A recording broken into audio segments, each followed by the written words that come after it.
Vamos lá, pessoal. Então, continuando. Então, agora, continuando nesse exercício, como eu falei, é um exercício de desaprendizagem, tá? Beleza? Então, a gente vai pensar o seguinte: na geometria grega existia o mundo dos números e o mundo das grandezas, tá certo? O que é o mundo dos números? Eu estou usando a palavra número, me referindo àquilo que os gregos chamavam de aritmos, né? Que daí vem a palavra aritmética, beleza? E na matemática grega, essa palavra aritmos se refere, a definição disso era uma reunião de unidades. Então tinha unidade, você tinha 2 unidades, 3 unidades, isso é o que os gregos chamavam de número, beleza? Então a gente pode fazer uma identificação desse objeto na matemática grega para aquilo que nós chamamos de números naturais na matemática contemporânea. Tá de boa, pessoal, isso? Tá? Mas na matemática grega, a ideia de número era restrita a esse conceito, tá? Então, aquilo que a gente pode chamar de número na matemática grega e que essa palavra aritmos, que gerava uma área na filosofia grega que era aritmética, era isso, uma reunião de unidades. Tá de boa? Beleza? É assim, ó, a palavra.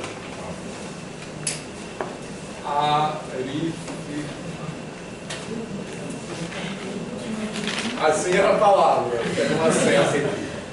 A igreja, alfa, rho, iota, teta, que é um som de TH, né? Assim, mi, ômicron, sigma. Na verdade, isso aqui é um som de TH, aquele do inglês. No grego contemporâneo, né? Na verdade, a fonética grega ninguém sabia direito como era. Mas enfim. Mas esse objeto aqui, na matemática grega, era isso, uma reunião de unidades, que nós podemos fazer uma analogia com a ideia de número natural da matemática contemporânea. Mas o importante aqui para a gente é que uma distinção fundamental entre as práticas gregas e a forma como nós fazemos hoje é que as magnitudes não são interpretadas numericamente, né? E a demonstração do Teorema de Pitágoras, que nós acabamos de fazer, ilustra isso. Então, as grandezas geométricas eram trabalhadas dentro de um contexto puramente geométrico, beleza? Então, esse negócio todo que eu falei da quadratura é um exemplo disso, beleza? A equivalência de áreas não era tratada como você calcular uma fórmula para uma área e outra fórmula para outra área. Era tratada por meio de construções geométricas que levavam uma na outra. Tranquilo? Beleza, pessoal? As grandezas geométricas são tratadas dentro das construções. Por construções sem se atribuir números a elas. Beleza, pessoal? Tá de boa? Certo? E eu acho que muitas dificuldades que nós temos, eu digo eu inclusive, tá? Não é só vocês não. De entender essas demonstrações tem a ver com isso, que nós estamos muito acostumados a pensar em área como fórmula. Tá? Beleza? Tá de boa? Então vamos fazer esse exercício de desaprendizagem e vamos pensar, número é uma coisa, grandeza geométrica é outra. Tá? E grandeza geométrica, eu quero dizer basicamente comprimentos e áreas. Nós poderíamos falar de volumes também, mas não vamos precisar para o exercício que eu vou propor agora, tá legal? Certo? Então, grandezas geométricas são comprimentos e áreas.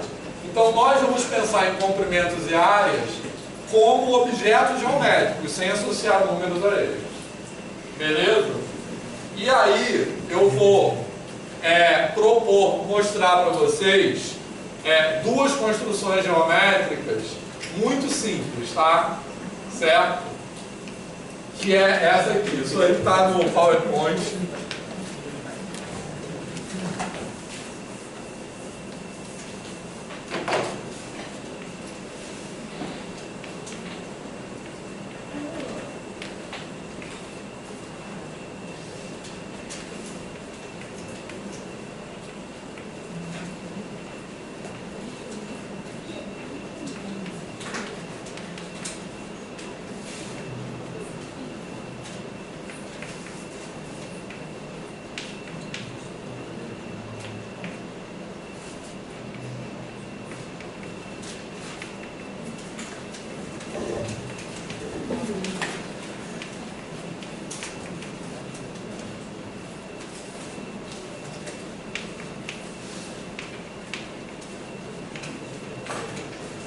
Beleza? Então, dados um segmento AB e um número K, então essas construções vão envolver grandezas e números, só que sem misturar um com o outro. Tá de boa? Tá? Então, dado um segmento AB e um número K, construir a justaposição desse segmento K vezes. Essa é uma construção geométrica, porque ela pode ser feita só com régua e compasso, todo mundo concorda? Beleza? E ela é muito simples. Todo mundo concorda que ela é muito simples. É só eu colocar o segmento AB aqui, prolongar essa reta e ir colocando, transportando ele aqui K vezes. Esse transporte é uma operação permitida geometricamente, porque, de novo, ela pode ser feita. Né? Eu posso, por exemplo, centrar a ponta do compasso aqui e fazer isso.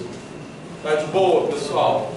Então ela é permitida geométrica com régua e compasso. Tá tranquilo, pessoal? Beleza? Tá? Bom, agora a construção 2, que também é muito simples.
Beleza?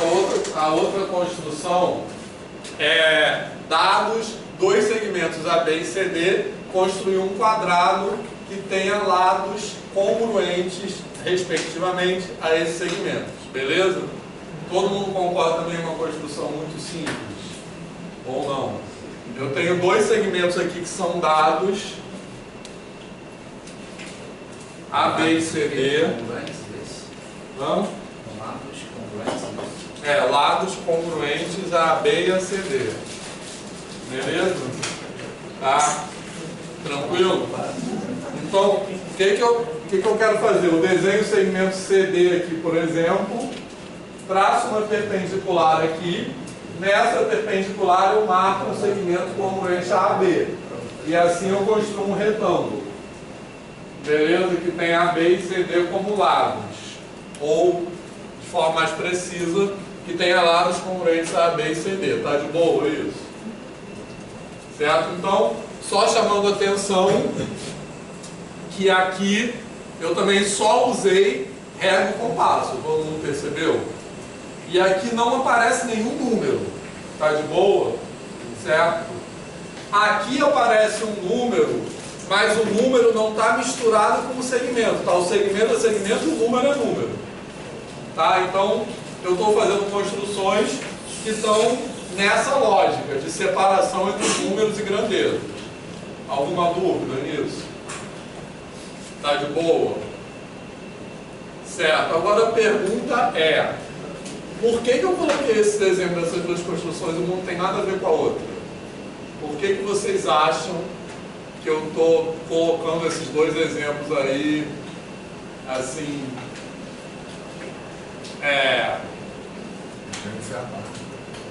Então, eles têm alguma coisa em comum? O que eles têm em comum, essas duas construções? É o cálculo da área. Medida? Não, aquele ali é cálculo da área. Esse aqui é o quê? Quantas vezes cabe, mas assim, na matemática grega eles não têm nada em comum. Mas para a gente, o que eles têm em comum? Para a gente olhar para essas construções com base na matemática contemporânea, o que eles são? Construção da reta ali, aquela reta numérica. Sim. Mas olha só, esse segmento aqui é o que desse aqui? Se a gente pensasse agora... Hã? Tem esse exemplo aí, mas é o que? Múltiplo. Então, se a gente for, agora vamos sair da matemática grega e entrar um pouco na matemática contemporânea, certo? Se a gente fosse calcular a medida desse segmento, a partir desse segmento, que operação a gente tem que fazer? Multiplicação, não é pegadinha não. E nessa aqui, o que a gente tem que fazer? Multiplicação também.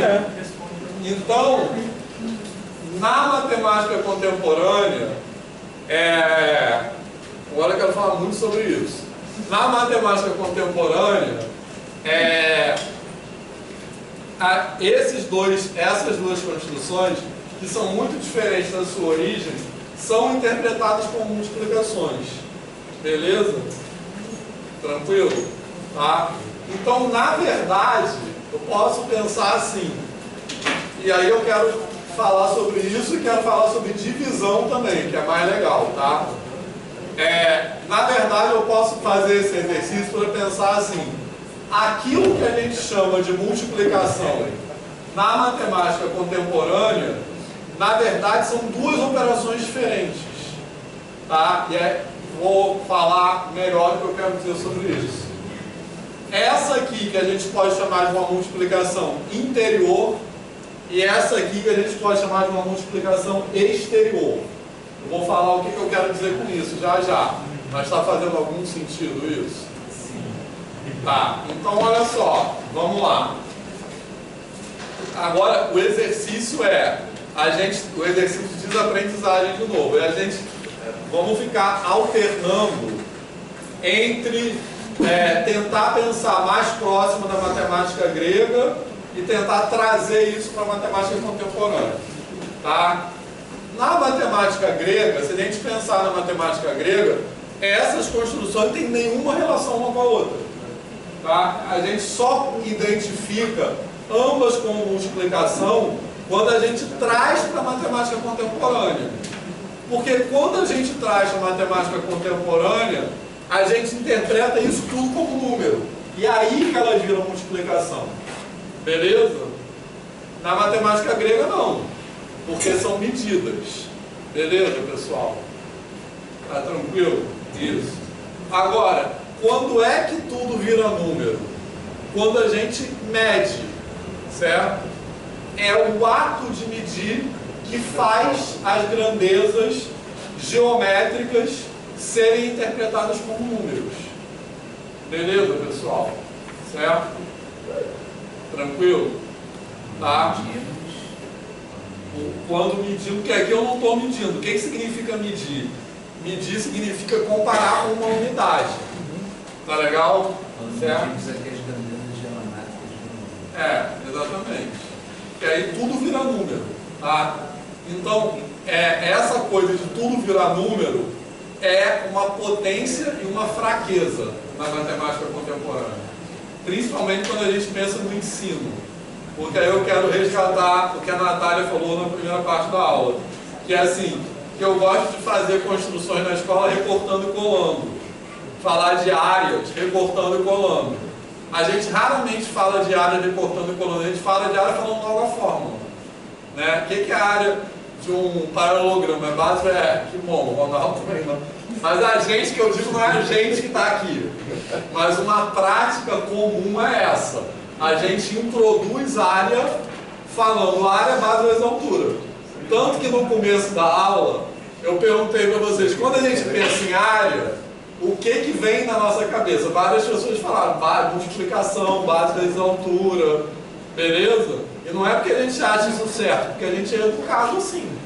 E a multiplicação aqui e ali gera números que medem unidimensionalmente ou bidimensionalmente, né? Mas são números de qualquer maneira. Então, é isso, exatamente, mas é isso que eu quero dizer, multiplicação interior e exterior. É esse unidimensionalmente e bidimensionalmente, beleza? Então vamos lá, posso apagar isso aqui? Isso aí está escrito bonitinho no PowerPoint, tá? Tranquilo? Então olha só.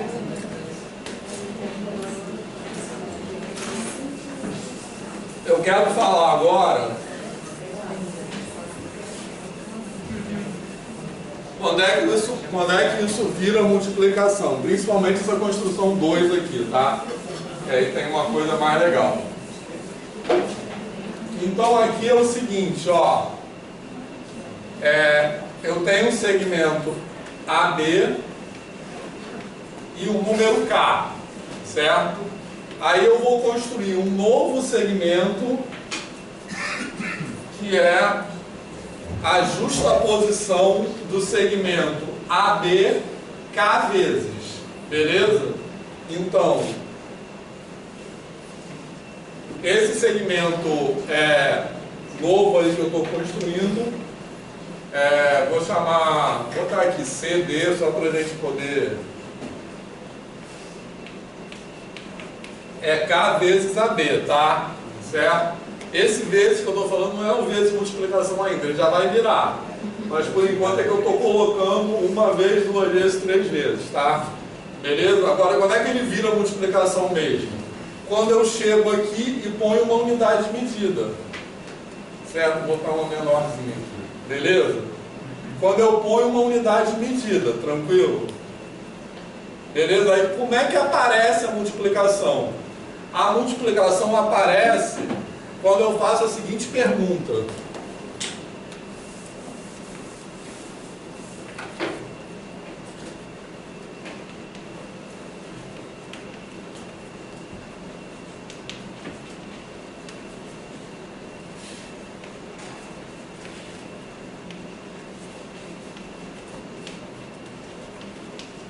Qual é a medida de AD, que é o segmento resultante, em relação à unidade U? Beleza? Tranquilo? E aí, quem é essa medida? Primeiro eu vou ver quantas vezes U cabe em AB. Beleza? Tranquilo? Então eu vou ter que AB é, por exemplo, M vezes U. Todo mundo concorda? Tá beleza? Tranquilo? Então, se AB é M vezes U, então AD vai ser KMU. Certo? Então a resposta para essa pergunta é KM. Beleza? Então assim aparece a multiplicação. Certo?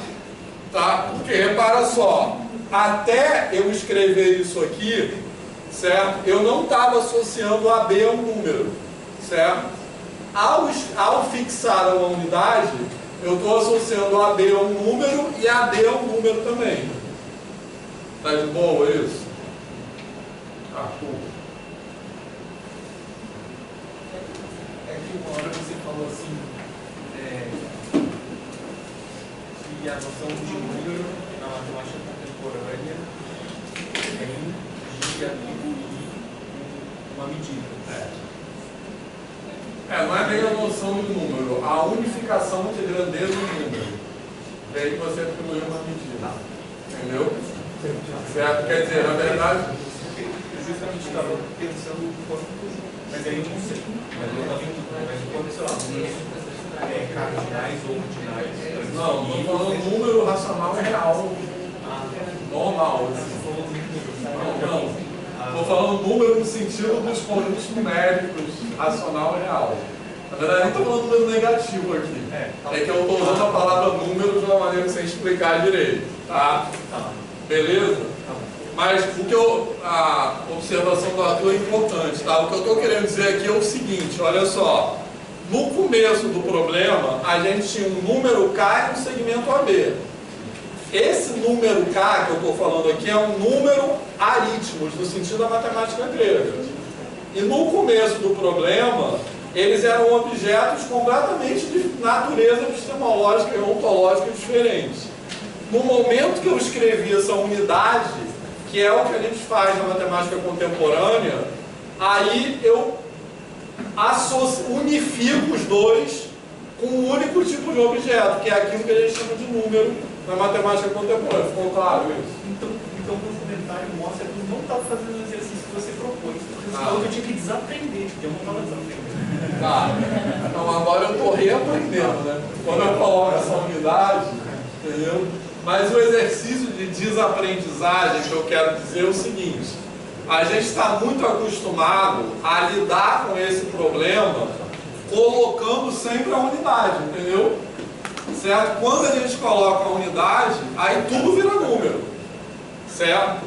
Mas a gente pode fazer esse exercício sem colocar essa unidade. É esse o exercício, certo, Arthur? Beleza, pessoal? Fez sentido isso? Tranquilo? Agora, posso apagar isso? Tá. Isso tem no PowerPoint, tá? A unificação do número na compreensão contemporânea como aritmo está quando definimos a unidade de medida. Isso. Quando fixamos uma unidade de medida. Agora eu quero passar para a Constituição 2. Que é mais legal essa observação, tá? Que a gente vai falar de fórmulas de área. Tranquilo? Posso apagar? Isso aí já é com comensurado. Vamos chegar lá.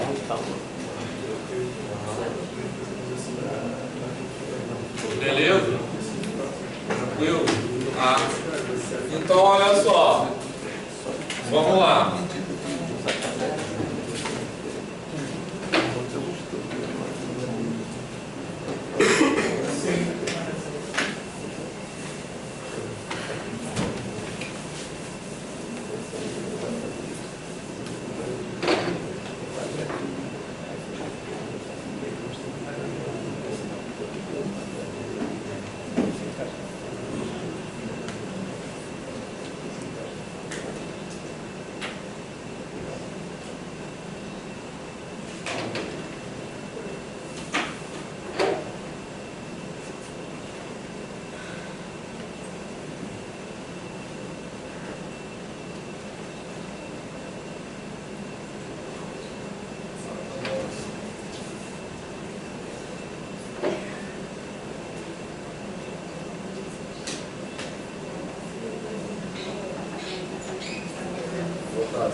Olha só.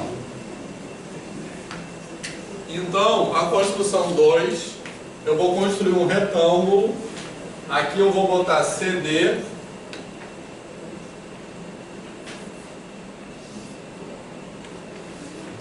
E aqui eu vou colocar AB. Tá? Então, eu estou desenhando essa base aqui. É congruente a CD e essa altura aqui é congruente a AB. Então, num primeiro momento, não aparece nenhum número aqui, tá de boa?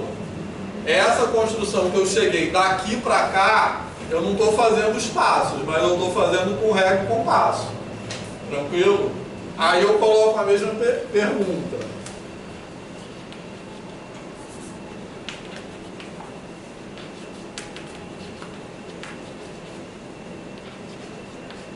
Essa pergunta aqui está incompleta, tá? Qual é a medida de R? Porque sempre que a gente pergunta a medida de alguma coisa, a gente tem que falar a medida em relação a que unidade. Tranquilo? A contagem não, porque a unidade era 1. A unidade é dada, na medida a unidade não é dada. Certo? A medida em relação a quê? Tranquilo? E aí, qual é a unidade que eu vou usar? Eu vou colocar uma unidade de medida aqui, ó.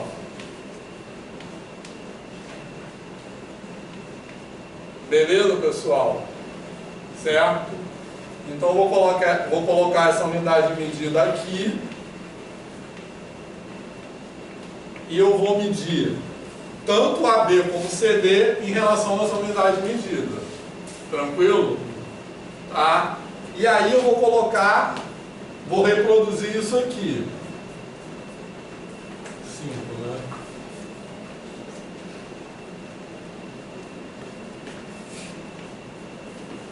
Tá, ficou muito torto.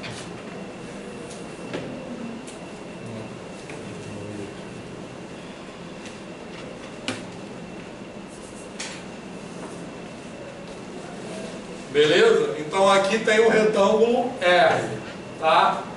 Então, qual é a medida de R? Nesse caso aqui.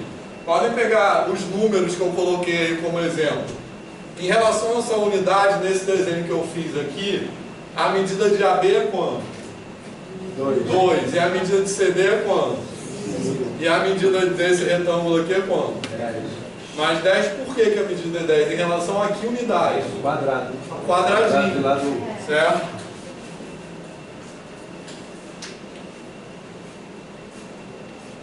Beleza? Esse quadradinho aqui que eu posso chamar de U2 é a unidade de área correspondente àquela unidade de comprimento. Tá? Então, qual é a medida de R?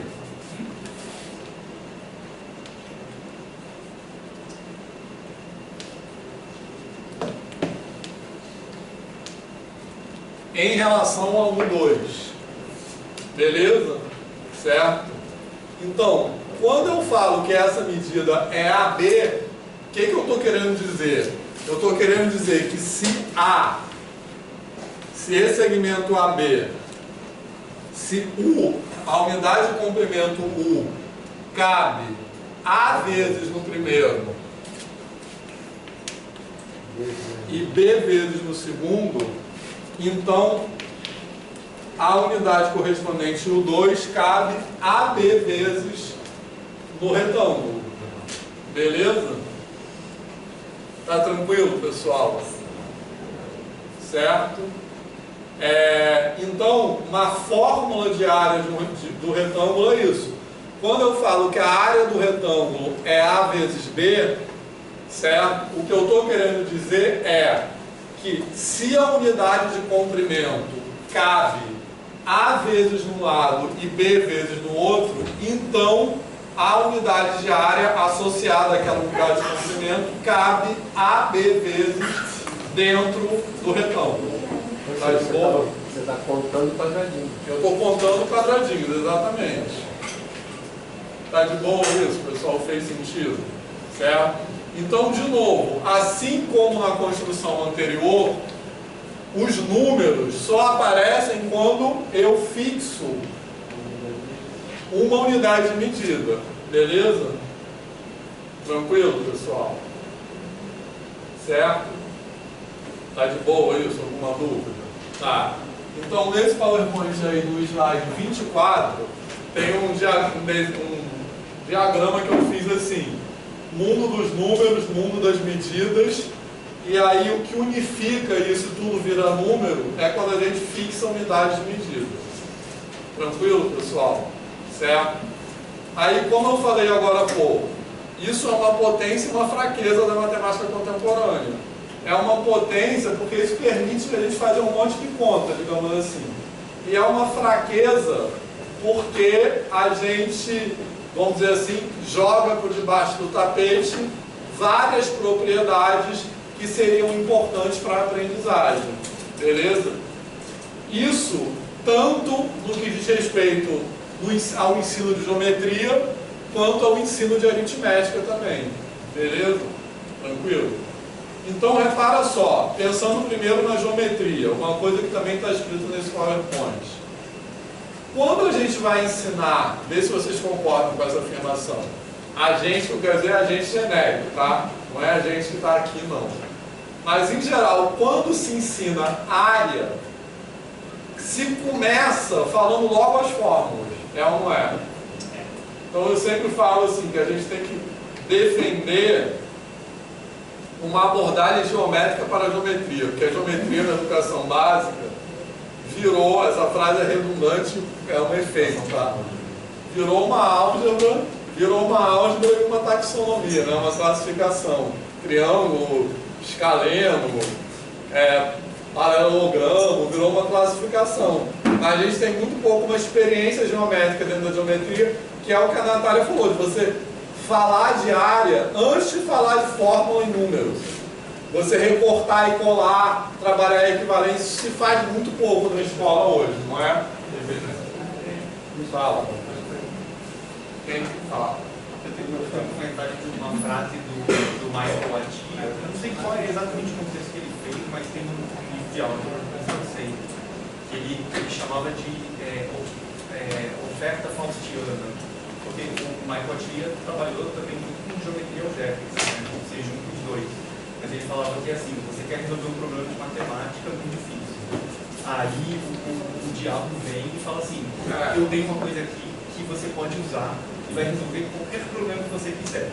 Isso aqui chama álgebra. Mas em troca você tem que me dar sua alma. E o Attia falava que a alma é a geometria. E aí a partir do momento que você abre mão da sua alma, que é a geometria, você vai ter essa máquina, mas você vai usar de maneira cega, sem raciocinar mais, porque você não tem mais a alma. Exatamente. E a gente faz muito isso, concorda, na escola. Sim.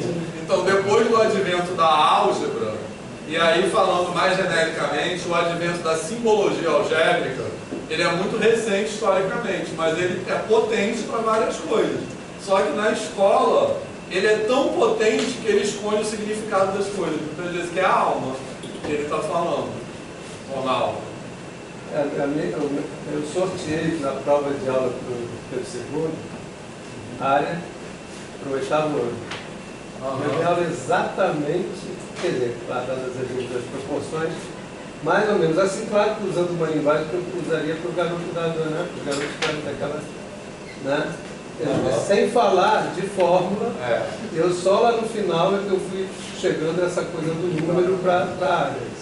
E aí a banca gostou muito, mas me fizeram logo a pergunta, mas sempre nós vamos poder dividir, vamos chegar lá. Subdividir lá, não sei o que, eu falei, intuitivamente a gente acha que sim, mas só. Aí eu falei assim, mas depois, mais adiante, vocês vão ver que existem números que são incomensuráveis. Então, é isso que eu vou chegar lá. Esse desenho aqui é por caso comensurável, né? Exatamente. Porque se não for comensurável, como é que ele chega nessa forma? Isso aí. Eu já vou...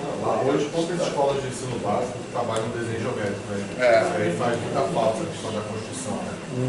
A gente tem, lá no Pedro II tem. Ainda tem desenho. E na rede municipal, então, isso foi abandonado, praticamente. A geometria na rede municipal foi praticamente abandonada. E aí eu fui trabalhar a questão da congruência de triângulos com eles, e eu fui tentar trabalhar a partir da construção. E eles tiveram muita dificuldade, inclusive, de usar régua. Assim. Muitos começavam a medir a partir do início da régua, outros começaram a medir a partir do 1. Né? Então, assim, a gente, em função dessa ter aberto mão da nossa aula, da geometria, do desenho geométrico, a gente está enfrentando alguns problemas, até na compreensão da matemática, de forma geral. Com certeza.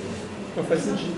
Assim, já em meio a um monte de professores, experientes ou não experientes, debatendo o problema. Mas aí, assim, o cerne do problema. Nós somos parte do problema. E aí, o fato é, se todo mundo faz e todo mundo critica, por que ainda continua perpetuando esse mesmo fato? Então, assim, é um problema da BNCC, papel, mas se todos nós aqui, 40, somos insubordinados, supostamente, e perpetuamos a mesma situação, cabe reavaliar e entender como realmente talvez solucionar, resgatar a nossa alma. Porque a alma já foi embora, né? Mas e aí? Assim, a gente está num lugar que todos nós procuramos isso, assim, procuramos essa visão. Acho que pelo menos eu vou no curso de formação do município, não é assim. Você encontra uma outra realidade, você encontra professores que estão muito chateados de estar ali, que acham que o material tem que ter um monte de exercício, que eles não entendem nada, que não adianta nada você mostrar nada, que, enfim, tem uma visão, uma reflexão da matemática muito engessada, assim como eu estou colocando aqui. Então, ainda a gente acaba acreditando que é possível porque estamos aqui num ambiente que todos nós pensamos igual. A separação da Zona Sul. Isso. A separação da academia com a prática. Com uma coisa. Ainda tem uma separação muito grande, a gente já conversou mas a gente não pode desconsiderar a forma como o sistema tira a nossa autonomia. Claro. Tem todas as obrigações e demandas que mesmo você sendo profissional desconstituído, você não consegue. Mas não é que escolas particulares também fazem isso. Mais as escolas particulares eu acho que fazem mais ainda. Mas eu acho que esse ponto. Mas eu acho que nesse ponto que a Roberta falou, o que está acontecendo em São Paulo, na rede pública, né? Que é PowerPoint, né? Vocês sabem. O PowerPoint vem pronto, a pessoa tem que seguir o PowerPoint. Mas o ponto que eu acho que é importante é o seguinte, que a gente está falando aqui nunca é para culpabilizar o professor, né? Assim, mas é para falar da formação, porque eu acho que tem um lado disso, que é esse lado institucional, digamos assim, que os sistemas educacionais, sejam públicos ou privados, eu acho que ainda tem mais liberdade nas escolas federais, né? Assim, mas sejam os públicos e privados, os sistemas educacionais, assim, nós até dependendo do resultado da eleição ano que vem, né? Eu ia falar, se o PowerPoint vai ser para tudo. Exatamente.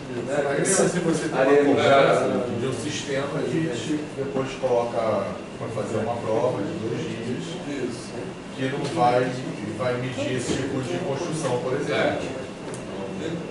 Então, mas eu acho que tem um lado que é essa pressão política institucional e tem um lado que é a formação de professores.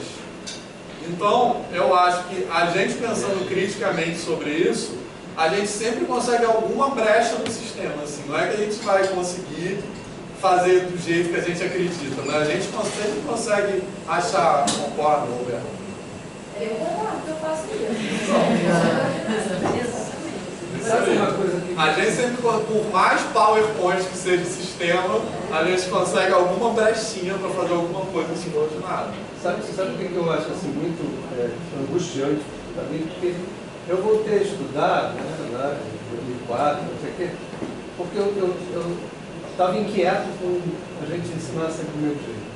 E eu tinha conversado, inclusive, com a nossa querida Maria Laura, né, que é uma das precursores de tudo, né, ela já estava viva aí quando eu fazia especialização, e eu falava o seguinte, que tanta coisa se produz, tanta coisa boa, o Projeto Fundão, desde que ela fez, e isso não consegue chegar à sala de aula.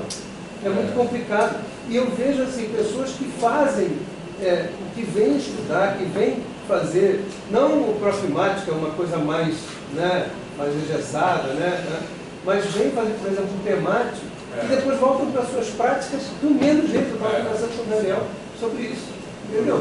E continuam engessados. Não consegue. E instituições que ele pode fazer. Entendeu? Não, é porque é mais fácil não fazer, né? Ou isso. É mais fácil não fazer. Entendeu? Isso aí. E é muito desgastante. É muito desgastante também, né? Porque é uma realidade que é você ir indo contra um sistema e tentando convencer o teu público a querer algo que eles não entendem que é bom para eles. Então, é uma luta diária. E aí tem momentos que você cansa, mas você precisa lembrar o que você está fazendo ali, né? Uma coisa que eu acho que é o que eu mais escuto na profissão, né, dos colegas, Para continuar dando aula, eu dou aula para os melhores. Isso eu não consigo entender. Para mim isso não faz o menor sentido. Porque na minha cabeça os melhores não precisam de mim. Eles precisam bem menos. Eles conseguem andar sem mim muito bem. E aí eu ouço assim, isso direto. Não, meu foco, chego na escola, eu dou aula. Eu dou aula para os melhores. Eu fico pensando, cara, quem é que dá aula para os piores? Eu acho que no fundo, rapidinho, eu acho que no fundo disso tudo tem uma coisa que eu acho que é importante, que eu gosto de repetir e que às vezes as pessoas se chocam, que é o seguinte, é uma concepção de educação mesmo. O objetivo da educação não é o conteúdo, entendeu? O objetivo da educação são as pessoas. O nosso compromisso, o objetivo é uma maneira simplificada, mas o nosso compromisso da profissão de professor, compromisso ético e político, não é com o conteúdo. Nosso compromisso é com as pessoas. Então a gente tem que falar uma coisa no exercício um pouco, foda-se o conteúdo. Com isso eu quero dizer, não é que o conteúdo não tem um lugar, mas o nosso objetivo é trabalhar com as pessoas, assim, né? Então não é se a pessoa não consegue chegar a um determinado ponto no final do ano, assim, isso não é o mais importante. Então eu acho que a gente tem que aprender a pensar a partir desse lugar. E aí eu acho que tudo muda. Peraí, Pedro, primeiro. Só, a gente está falando um negócio de tempo, eu estou tentando agora quebrar um pouco essa ideia para os meus alunos e acabou o meu tempo. Por quê? Porque o tempo que eu tenho livre, eu estou criando uma gamificação para os meus alunos, que é a história do dragão chegando na terra da matemática e destruindo tudo, e eles têm que acumular pontos, porque vão fazer uma prova, eles têm que acumular pontos, e um cristal que eles vão destruir. No meio do processo, tem aula de poções para trabalhar juntos. Meu Deus, esse conteúdo. Razão e proporção. Proporcionalidade. Depois, como o dragão vai destruir na matemática, ele vai destruir tudo, então ele vai de algébrica, porque vai trabalhar equações, faz parte do conteúdo, vai trabalhar simetria, todos os conteúdos têm a ver com a história. Depois, se você quiser, eu mando o vídeo que eu fiz, que eu produzi, os vídeos, né? Eu produzi um vídeo por semana. Mas é isso. Acabou com o meu tempo. Por quê? Porque todo o tempo que eu tenho é o maldito do inteligência artificial para gerar vídeos e conteúdos para poder engajar o meu aluno, usando a palavra do momento, né? Para isso, para tentar ver se produz a vontade, né, deles fazerem, deles estarem naquele processo. Que às vezes E aí eu consegui, graças a isso eu consegui trabalhar com o pessoal de biologia, né, no laboratório. A minha aula, a última aula de matemática agora foi dentro do laboratório de ciência, para poder fazer poções. Mas isso é porque ele está sendo conteúdo, assim, a matéria. Sim. Ele ainda assim não entende a finalidade daquilo na vida dele.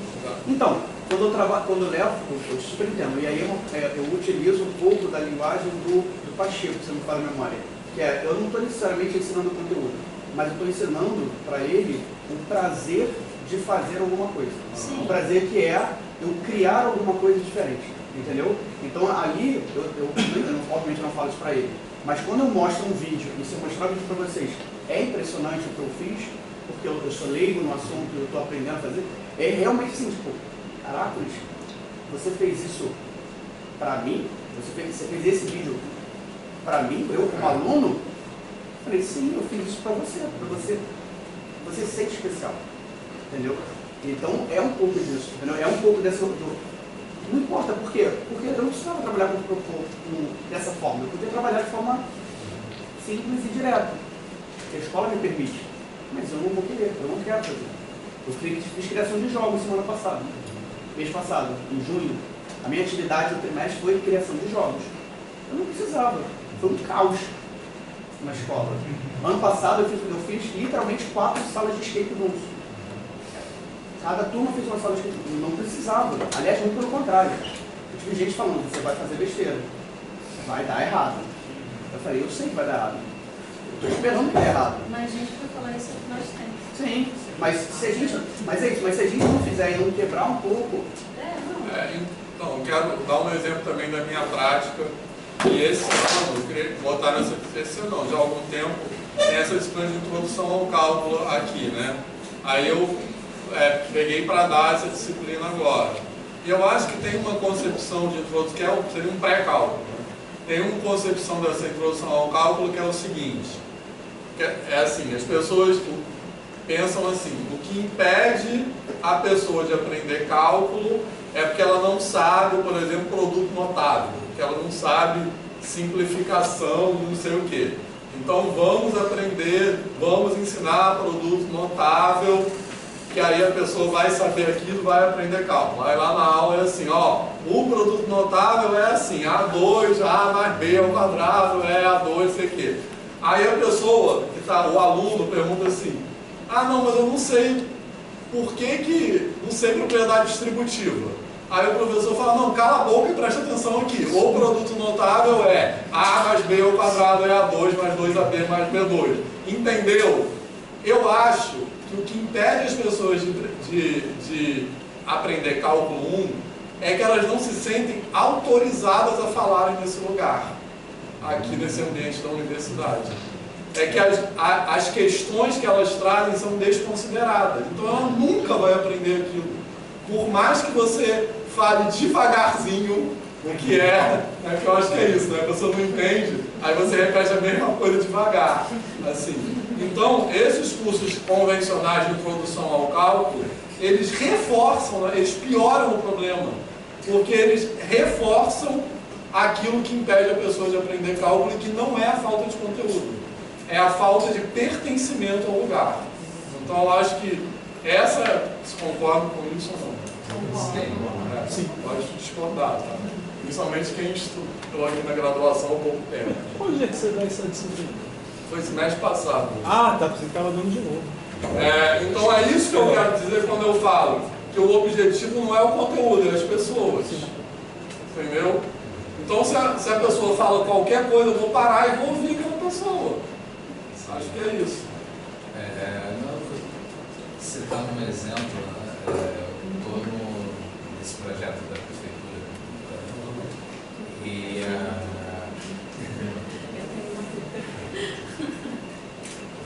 aí a coordenadora só queria que eu jogasse ali o assunto, mas fuzilasse exercício. Quer dizer, vocês deviam estar precisando de força.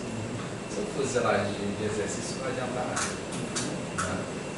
Então, o que eu fiz? Quando eu vi um material, projeto, falando sobre taxa de variação, a forma que estava abordada, eu falei, eu vou trabalhar dessa forma, sem chance, tá ruim até para mim. Né? Aí eu utilizei aquela pegada, falei de razões, vamos diferenciar as diferentes razões. Razões como divisão, razão como dívidas, razão como taxa de variação. Aí fui colocando situações, problemas para eles saberem diferenciar e depois eu consigo por aí. Aí sim que era um exercício. Mas através de problematização. Eliminei o material. Aí esse aqui pelo menos eu entendi como subordinação. Para tentar, dentro daquela proposta, né, já que é para falar daquele tema, ok, só vou falar da minha forma. Então, tem um equívoco muito grande que a gente opera com essa ideia sem perceber, é que a aprendizagem se dá num campo racional. Então é isso, se a pessoa não sabe uma coisa, você vai repetir aquela coisa, a pessoa vai ouvir e absorver. No fundo, a gente opera com isso é completamente errado. Espera aí, Arthur. Talvez seja um comentário bem maluco, não sei, mas é porque tem a ver com o que eu estava pensando que você falou, porque eu acho que tem essa crítica que a gente está fazendo, esse dogmatismo cego impede tanto o pertencimento, que você está falando, e importa para a gente fazer a construção do saber, mas também, que é uma coisa que eu já falei, impede o próprio desenvolvimento crítico, né, do próprio raciocínio, que seria o que faria a princípio. Então, por exemplo, isso que a gente está fazendo é super importante, porque aí você está mostrando como a gente faz uma construção, no caso numérica, de medida, mesmo em termos da matemática contemporânea, para olhar para a geometria. E a parte maluca que eu ia falar que eu estava pensando é justamente porque isso deixa mais claro para a gente como essas leituras da geometria faz a gente interpretar ela de certas formas distintas. Então, você fez aí até 2 dimensões. Mas se a gente fosse tentar fazer em 3 dimensões, eu não sei por meio detalhe, mas eu sei que se você considera o axioma da escolha, quando você vai fazer em 3 dimensões, você não tem uma função de atribuição de medida de volume universal no espaço, e aí por isso que acontece coisa tipo o Banach-Tarski. Você tem uma esfera, e aí você... É porque você tem, eu acho que chama de conjuntos paradoxais, G paradoxais. G é um grupo, e aí você faz a ação do grupo no espaço, e aí você faz a disjunção do espaço em pedaços. Então, no caso do Banach-Tarski, você pega uma esfera, você corta um número finito de pedaços quaisquer, e aí você separa eles, e aí você gira no espaço e reconfigura, e você constrói 2 esferas iguais a interior.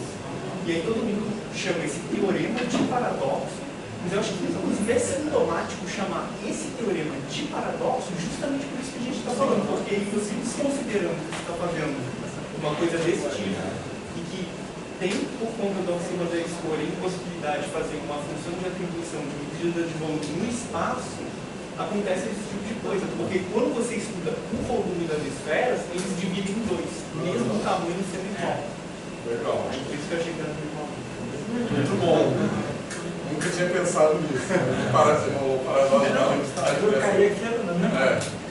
O Felipe e a Isaac adoram isso. Fala, vamos lá. Posso fazer de pertencimento? Tem tudo a ver com aquela coisa de não valorizar a dúvida.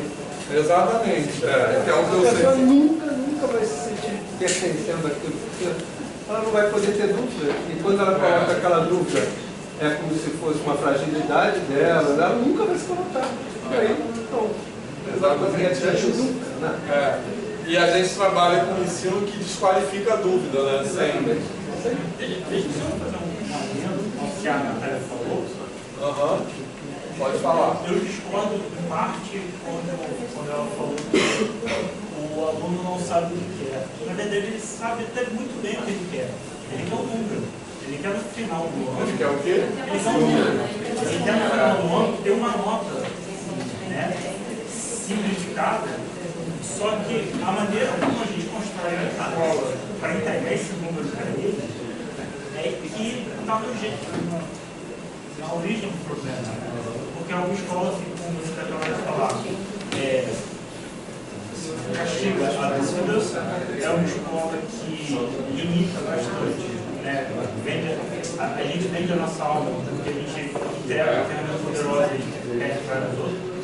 Mas, ao fim e ao cabo, em grande parte, não só, e aí agora ouvindo você, não só os alunos, né, querem um número ao fim do ano, que é a nota para ele passar, mas também as coordenações, as secretarias, também querem um número X de aprovado.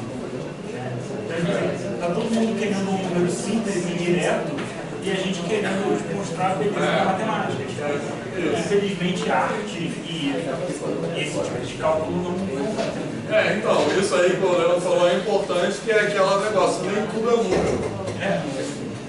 Então isso tem a ver com o lugar que a matemática ocupa hoje, que eu já falei desde o primeiro dia de aula, que a gente tende a matematizar tudo, inclusive a própria educação. Professor, você sempre fala sobre isso, né? Que a matemática, a gente tende a botar ela em lugares que geralmente ela não precisaria estar.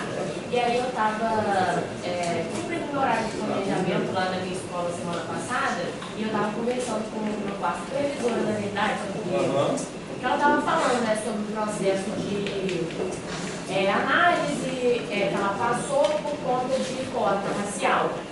E aí ela falou que ela teve muito problema com isso, porque ela, na verdade, uma conhecida dela, ela não foi aceita, né, assim, falou que não era uma pessoa negra e tal, e aí começou várias investigações, e aí falou que ela teve que passar por vários processos que, inclusive, mediam, tipo assim, a distância do queixo até a bochecha, media o tamanho do nariz, media, tipo... Então, tipo assim, né, na hora eu sabia assim, oh, meu Deus, a matemática não tinha que estar aí, tipo, que estão enfiando número, sabe? Muito louco isso. Exatamente. E aí, na hora eu me lembrei assim de você, né, que você falou o exemplo do surf. Mas eu acho que esse também é um ótimo exemplo. Esse negócio de identificação é complicadíssimo, né? Porque na verdade tem que ter, no começo não tinha. Mas aí começou pessoas brancas a se candidatar. Mas é difícil pra caramba, né? Porque aí, nesse caso, está voltando aquele negócio de. Que tinha eugenista, né? Que tinha um nome, isso que eu esqueci. De medir. Eu não lembro o nome, mas que medir o negócio. Aí, tipo assim, Fenomenologia, exatamente. Ela tava super chateada, né, contando e tal. Aí eu me lembrei, falei, vamos falar sobre isso. Exatamente, então esse lugar na matemática, é isso. Mas então, pessoal, só para fechar essa parte, a aula vai até 5h30 oficialmente, tá? Só lembrando. Vamos só fechar essa parte.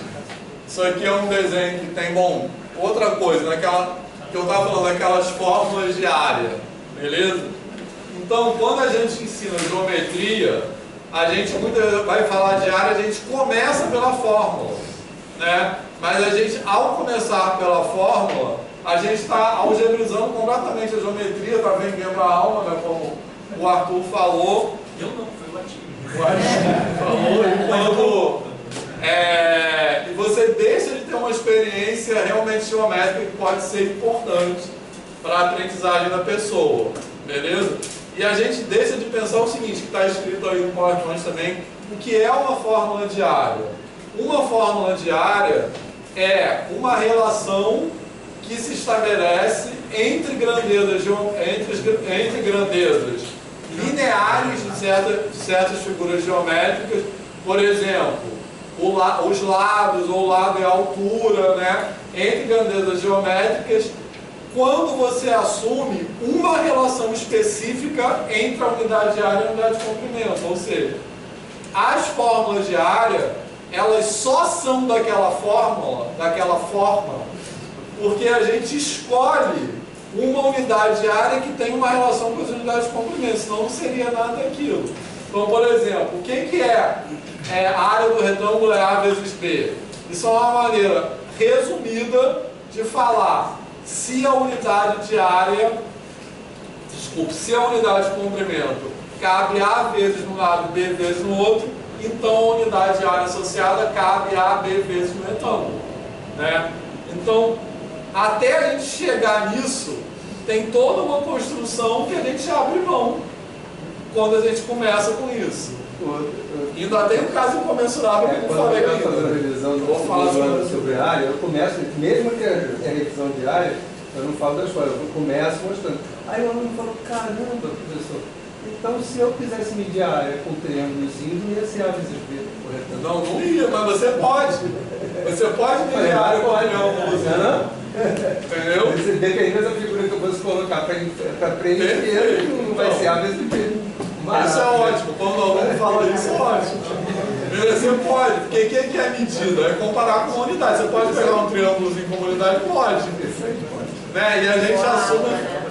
Pegou a alma do negócio. Recuperou a alma. Não, e eu não vendi a linha, né? Mas aí, olha só. Pessoal, vou escrever rápido aqui por causa do tempo. Mas olha só, isso aí está no PowerPoint também, que a gente tem, de um lado, que a gente pode pensar na maneira de pensar da matemática grega, e desse lado aqui da matemática contemporânea, tá? Certo? Então, na matemática grega, a gente tem grandezas e números como coisas separadas. E esse exercício de desaprendizagem que eu tentei fazer, ele serve para a gente pensar nisso. E quando é que a gente unifica? Quando a gente atribui unidades medidas, beleza? Então, quando a gente atribui unidades medidas, essa atribuição, ela nos permite associar valores numéricos às grandezas geométricas. E é nesse sentido que tudo vira número. Tá de boa, pessoal? Bom, aí só um parênteses, a gente vai falar na aula que vem sobre isso, mas nessa passagem aqui, ainda tem a questão do caso incomensurável, tá? Que a gente não falou. Os exemplos que a gente viu hoje é tudo comensurável, tá? Mas vamos... Faz tudo virar número, porque a gente associa números a todas as grandezas geométricas. E aí, em vez de operar geometricamente, a gente opera só aritmeticamente.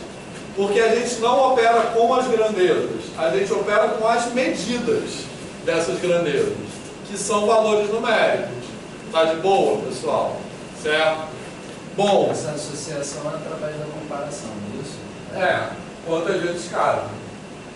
E aí, quantas vezes cabe o número, é esse valor que associa quantas vezes cabe, beleza, pessoal? Bom, e aí, ao fazer esse resgate daqui para cá, a gente pode resgatar, recuperar a nossa alma, resgatando as interpretações diferentes que estão dentro de uma mesma operação aritmética. Beleza?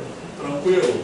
Então, no caso da multiplicação, eu vou escrever aqui bem resumidamente, porque no PowerPoint tem isso bem detalhado.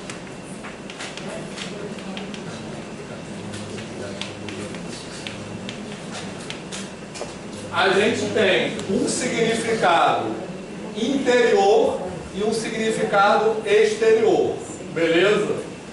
Que na nossa matemática contemporânea isso tudo é multiplicação. Mas qual é o significado, o que eu estou chamando de significado interior com significado exterior? Beleza? Por exemplo, a gente pode multiplicar 3 metros por 5. Só que nesse caso que eu estou falando, vou botar aqui como exemplo. Esse 5 aqui não é 5 metros, tá? É 5, esse 5 não é nenhuma grandeza, beleza? Esse 5 é apenas um fator de homotetia, a gente pode pensar assim. Beleza? Ele é um fator multiplicativo. O resultado disso é o quê? 15 metros. Ou então, a gente pode multiplicar 3 metros por 5 metros e o resultado disso é o quê? 15 metros quadrados. Então, eu estou chamando, não sei se esses nomes são bons, tá? São os nomes que eu usei no livro. São ótimos. Isso é álgebra geométrica. Sim, é verdade. O Grasman justamente parte da ideia desse processo aí que a gente começou a chamar de recuperação da alma.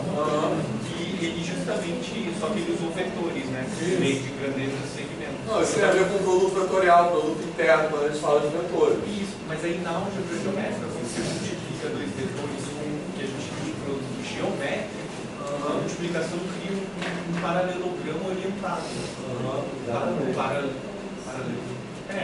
paralelogramo orientado. E aí, se você põe em outra dimensão, você chega a um paralelepípedo orientado. Então, ele tem todas essas coisas dessas unidades planas, espaciais, em N dimensões.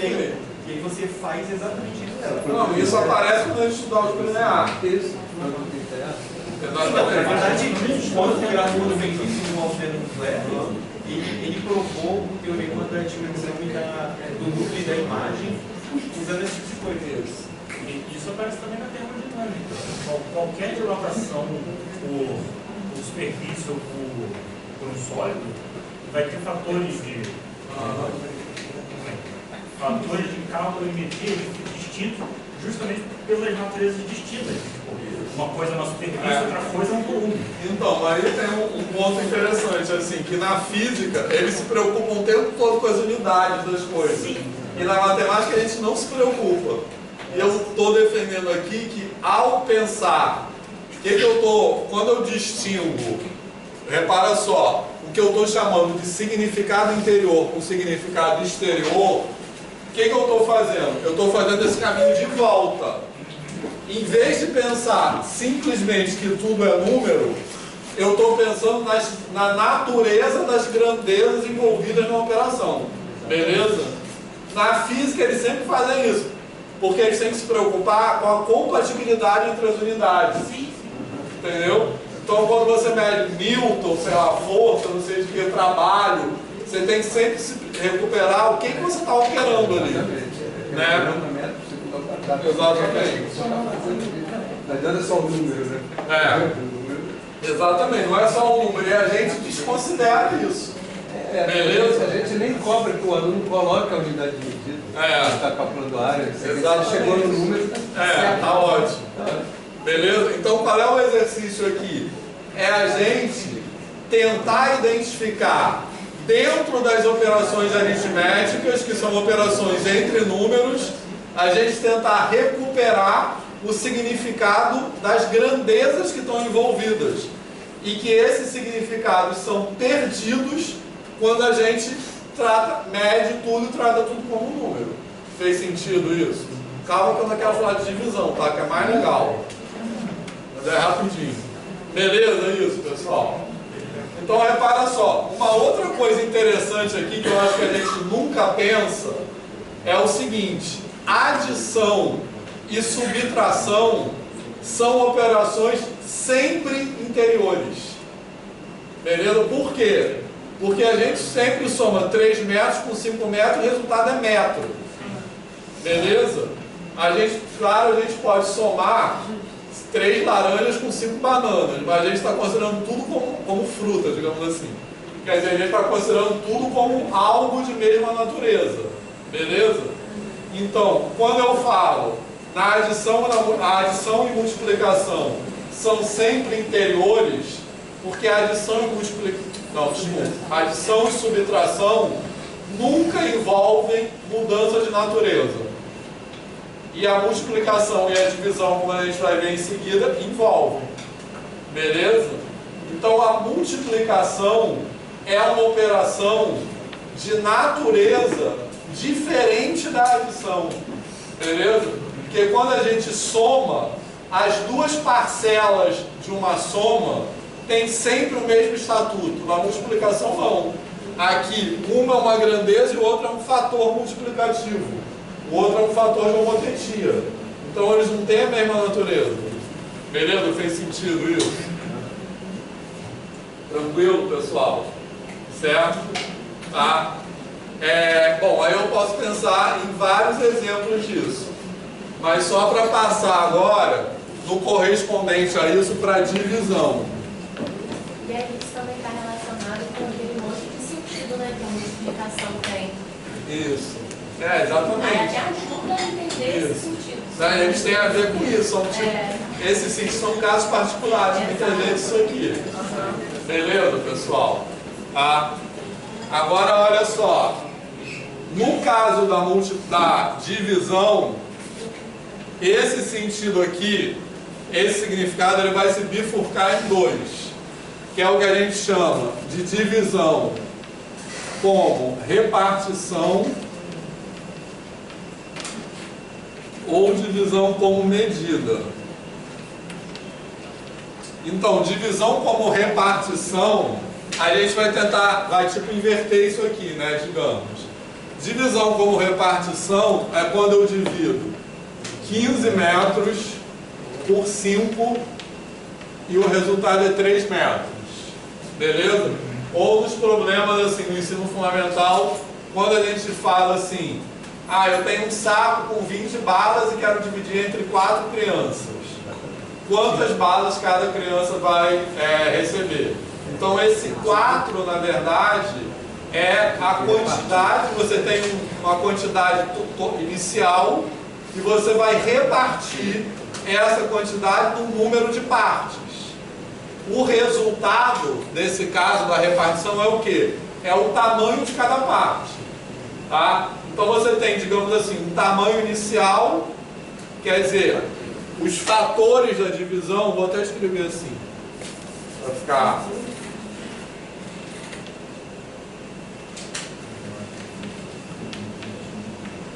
Beleza? O divisor e o dividendo, eu não sei qual é qual, o dividendo é esse. O divisor é esse. Então, enfim, nesses negócios, um é, digamos assim, o tamanho inicial e o outro é o número de partes. E o resultado é o tamanho de cada parte. Beleza? Só que a gente pode pensar num problema inverso disso aqui de outra forma.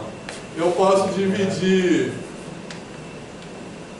15 metros por 5 metros, por 3 metros, isso. E o resultado é 5.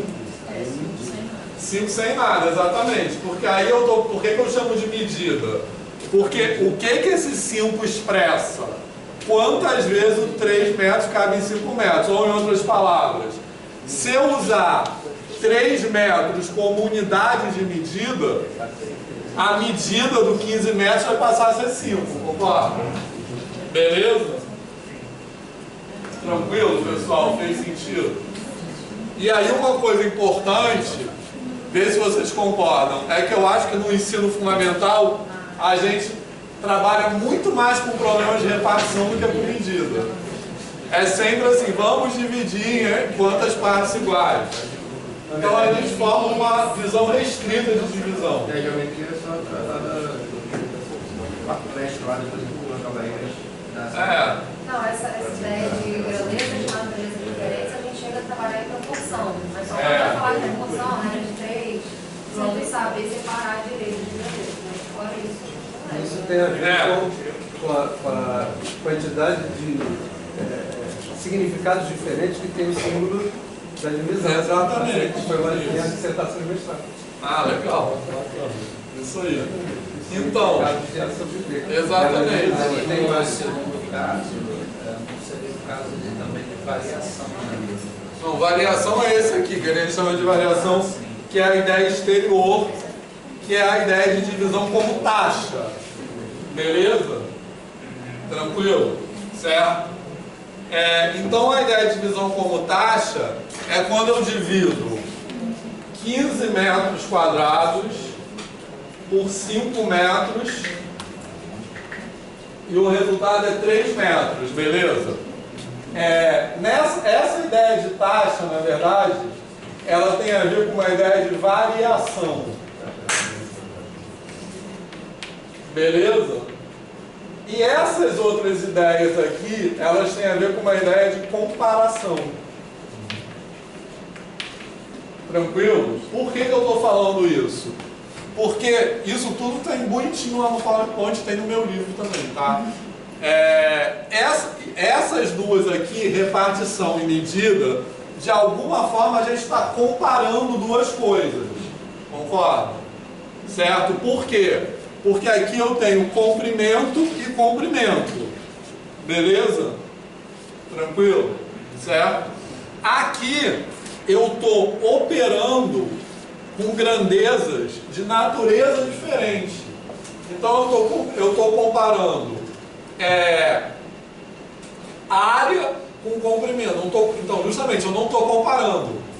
Porque não faz sentido comparar área com comprimento, concorda? Então, quando eu divido 15 metros por 3 metros, eu posso pensar que eu estou comparando. Então, o que esse resultado 5 expressa?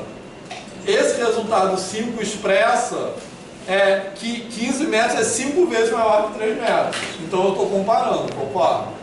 Agora, esse aqui não é uma comparação, porque eu não posso dizer que 15 metros quadrados é 3 vezes maior que 5 metros. Porque eu não tenho como comparar grandezas de natureza diferente. Beleza, pessoal? Então, por isso que é uma ideia de variação.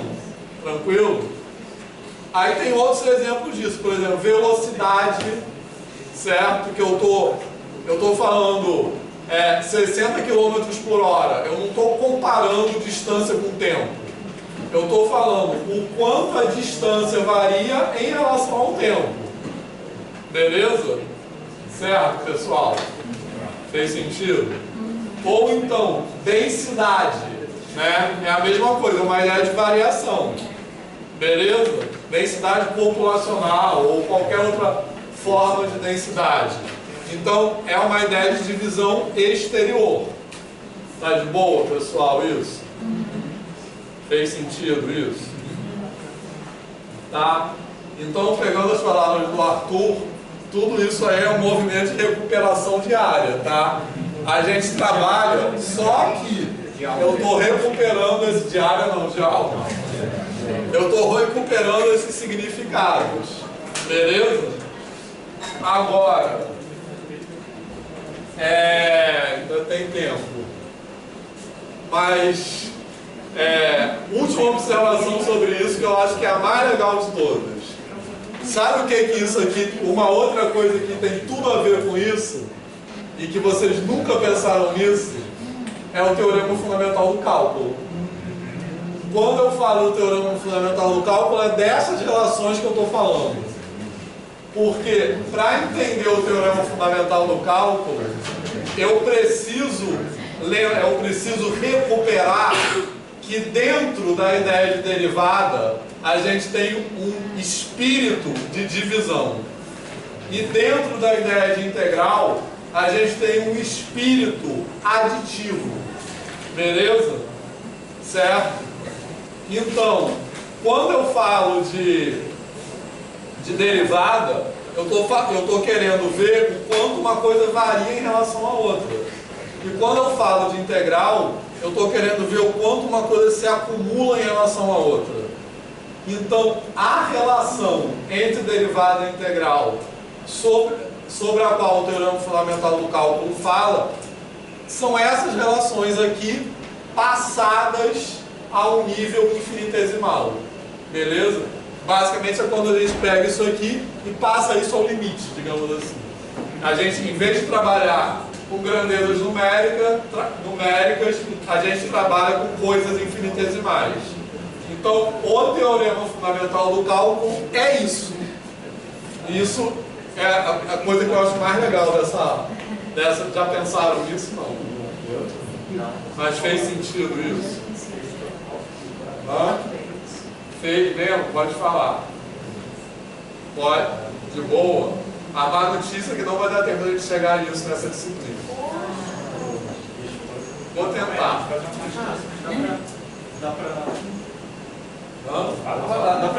falar assim, pensando aqui, se eu estou dentro de um carro, eu tenho medidor de velocidade, que é o velocímetro, e eu tenho medidor de distância, que é o odômetro. E aí, se eu faço dois gráficos pelo tempo, um da velocidade que eu percorri, do tempo que eu usei o carro, e um da distância que eu tomei, o teorema fundamental do cálculo, e principalmente vendo assim, é justamente a comparação de como dado num gráfico eu consigo recuperar o outro. Exatamente. Porque numa direção é a derivada e na outra é a integração. Isso aí, beleza, pessoal? Exatamente sobre isso que eu estou falando. Muito bom. E aí a gente pensa, aí fica aquele negócio de reta, tangente, área, que são maneiras que não estão erradas, obviamente, mas elas são usadas de forma meramente operacional, instrumental, e aí com essa visão o teorema fundamental do cálculo também é desprovido de alma, porque o teorema fundamental do cálculo vira simplesmente um procedimento para resolver integral, que aí vira aquele negócio de integral por partes, chato pra caramba. Então é isso. E aí, quem mais quer falar alguma coisa? Eu acho que eu tenho uma história maluca que geralmente eu falo mais, tipo, só entre os amigos, assim, de como eu conheci o Atia. O do que eu falei da frase, porque quando teve o ICM de 2018, foi aqui no Rio, né? No Congresso Internacional de Matemática, que foi lá no Rio Centro. E aí foi engraçado, porque teve até aquele caso de roubarem a medalha do Encateste. Foi dele? Não. Foi dele? A medalha, não sei. Mas roubaram a medalha dele. E aí o negócio foi mó bafafá. E aí, quem ganhou também foi o Peter Schultz. E todo mundo queria ver lá a palestra plenária que ele ia dar. E aí, o Instituto Fields lá resolveu dar outra medalha, que só tinha mais uma, pro matemático que eu esqueci o nome agora. E foram fazer isso tudo junto, no mesmo lugar, no mesmo espaço, tipo, um seguido do outro. Então o Rio Centro é gigante, a gente pra caramba tava todo mundo aglomerado no mesmo prédio, assim, vendo tudo em sequência. Assim. Tinha jornalista do mundo inteiro, que roubaram a medalha, não sei o que lá. E aí, o negócio é o seguinte, eu bebo muita água, muito café e cafeína de crédito. E eu achei a minha bexiga pequena. Então eu tava muita vontade de fazer xixi quando acabou. Só que o negócio é assim, como terminou e eu fui pra fila do banheiro, era uma fila quilométrica. Aí eu pensei, eu vou fazer xixi na calça. E aí vai fazer várias, eu tenho várias histórias assim. Mas aí a minha alternativa foi, eu pensei, vale mais sair correndo pro outro prédio, que era longe, do que porque ficaram parados aqui. Aí eu fui correndo. Aí quando eu cheguei no depósito, estava vazio, deserto. Aí eu entrei no banheiro e só tinha eu. Aí eu fui no mictório, fiz meu xixi. Quando eu estava terminando de fazer meu xixi, veio um senhor com 2 bengalas assim, andando na minha direção. E tipo, tinha 1 milhão de mictórios. Ele veio do meu lado. Aí ele era baixinho, ele estava com dificuldade, assim, não sei o que lá. Ah, você quer que eu segure aí a bengala? Você vai ver.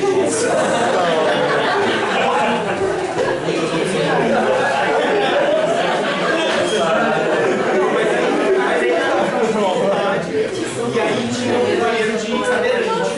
Aí eu abri assim e falei, usa aqui, porque dá pra se segurar e tal. E o chão estava assim, completamente molhado. Aí ele entrou no banheiro de cadeirante, eu fechei a porta, aí eu fui lavar minha mão. Quando eu terminei, eu pensei, pô, vou esperar o senhor sair, porque ele está sozinho aqui, vai vir, escorrega, não sei o que lá. Eu fiquei parado assim esperando. Aí quando ele saiu, ele veio andando na minha direção, e todo mundo lá estava com a plaquinha com o nome e o sobrenome. E aí que eu me dei, e o dele só dava assim, Michael. Eu não tinha atinado quem era. E aí quando ele veio na minha direção olhando, Deus, eu tia. Aí ele só veio reclamando assim, esse show tá escorregadinho, não sei o que, esse cara. Aí ele saiu. Eu falei assim, eu ajudei o tia a fazer xixi. Eu contei pra todo mundo na hora. Só que aí, quando ele não sair do banheiro, aí eu falo que a minha mãe conseguiu